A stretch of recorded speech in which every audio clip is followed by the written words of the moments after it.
Buenos días a quienes se suman, a quienes se conectan con la primera emisión de Noticias Caracol, Primero la Gente. Una resolución de la Fiscalía hasta ahora desconocida desata preocupación entre las autoridades y expertos en seguridad, pues frena ese proceso penal contra 11 personas capturadas por actos terroristas en Bogotá.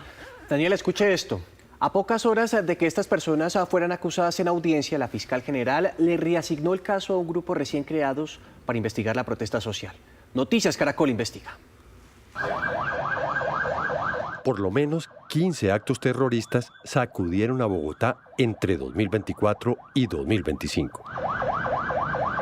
La ciudadanía y la fuerza pública fueron las principales víctimas de una serie de ataques como este, en donde quemaron un bus del SITP, o este otro, donde atacaron con explosivos a una patrulla con los uniformados en su interior.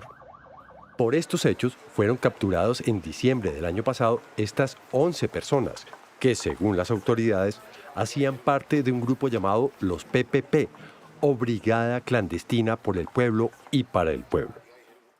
El caso avanzó hasta el pasado 17 de junio, cuando estaba programada la audiencia de acusación. Sin embargo, horas antes de comenzar la diligencia, la fiscal general Luz Adriana Camargo impartió esta orden que tiene en veremos el futuro de uno de los casos más importantes contra el terrorismo en Bogotá. Se trata de la resolución 171 del 16 de junio de 2026, la cual, en la práctica, le quitó el caso a una fiscalía especializada, variando la asignación y entregándoselo a 2 fiscales del grupo de tareas para investigar la protesta social, que fue creado ese mismo día. Estos fiscales dependen de la Unidad de Justicia Restaurativa, cuya especialidad es evaluar salidas alternas, enfoques restaurativos y mecanismos de terminación anticipada. En la resolución, la fiscal general explicó el propósito de su decisión. La variación de la asignación permite que la actuación sea conocida por fiscales vinculados al grupo de tareas especiales para examinar de manera integral la adecuación típica de las conductas, la individualización de responsabilidades, la proporcionalidad de la intervención penal y la eventual procedencia de mecanismos restaurativos o determinación anticipada cuando ello resulte jurídicamente viable. Esta decisión es un reversazo en la postura de la misma Fiscalía, pues en marzo de este año, la fiscal especializada que venía llevando el caso presentó el escrito de acusación por 8 delitos, 4 de los cuales están relacionados con actos de terrorismo. En aproximadamente año y medio, estas personas han realizado esta actividad delictiva de manera permanente y continua.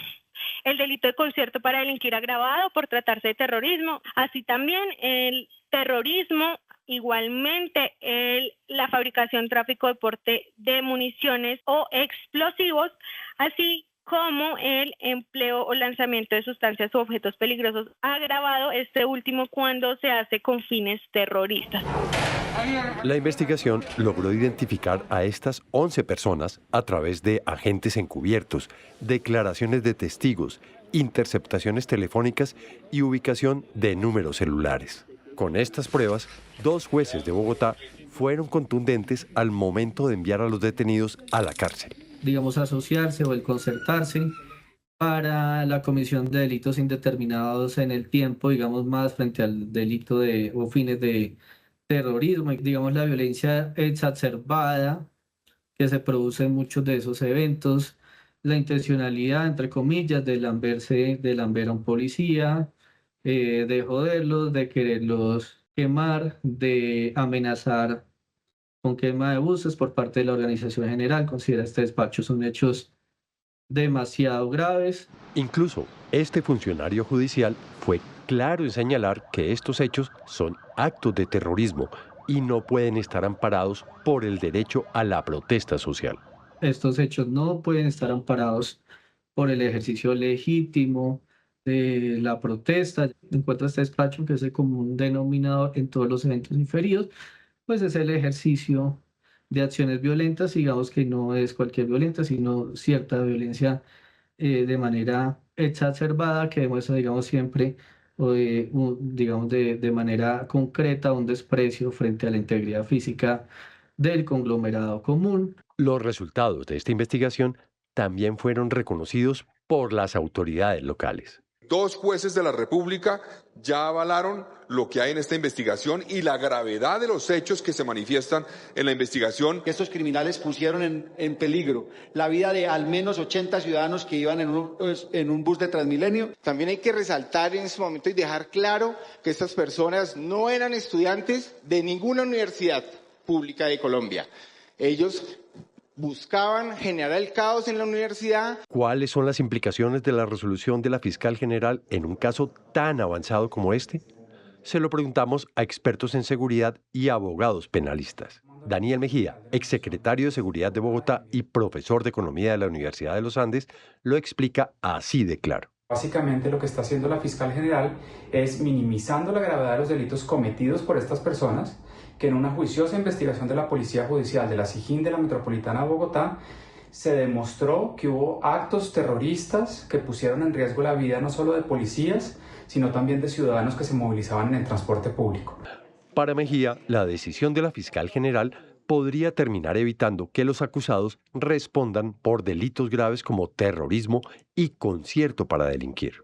Estos mecanismos de justicia restaurativa están bien, pero están bien para casos de delitos menores como lesiones personales que no son graves o hurto sin uso de violencia, pero para casos de terrorismo, concierto para delinquir, envía una pésima señal la fiscal general de la Nación. Elena Suárez, abogada penalista y profesora de la Universidad Externado, también asegura que se trata de un caso de terrorismo y no de protesta social. La acusación individualiza 14 episodios distintos y en ninguno de ellos presenta los hechos como ocurridos en el marco de una protesta social concreta y no presenta a los implicados como estudiantes, como dirigentes, voceros, convocantes, integrantes de organizaciones dedicadas al ejercicio del derecho a la protesta. Por el contrario, lo que hace es describir acciones previamente coordinadas, ejecutadas por personas encapuchadas, con roles claramente definidos, mediante la utilización de elementos peligrosos. En medio de la polémica, el rumbo del caso quedó en manos de los 2 nuevos fiscales del Grupo de Justicia Restaurativa.